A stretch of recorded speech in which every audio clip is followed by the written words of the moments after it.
Welcome to the Learning Pines YouTube. We hope this video helps. You start by preparing the Redmi 10c.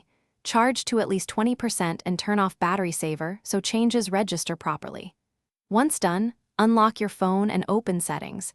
This is where Display controls live. Tap Display, then quickly scan for refresh rate or screen refresh options. Redmi places it under Display Settings. You do this first because the option may be hidden behind other display modes, and making the change early prevents conflicts with power-saving profiles. Now you choose the refresh rate.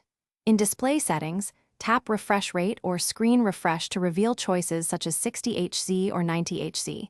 Pick the higher value if you want smoother motion, or 60Hz to conserve battery.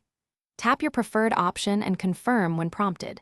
Some phones apply immediately, others require closing settings.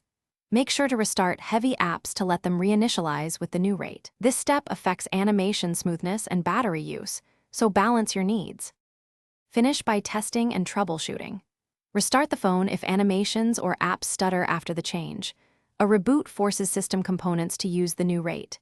If things look fine, re-enable battery saver briefly to confirm the device respects power profiles. If the refresh option is missing, check for MIUI updates, clear settings cache, or reset display settings. This often restores hidden toggles. If problems persist, note the behavior. Then contact support with model and MIUI version for targeted help. Thanks for watching. Consider subscribing if we helped you.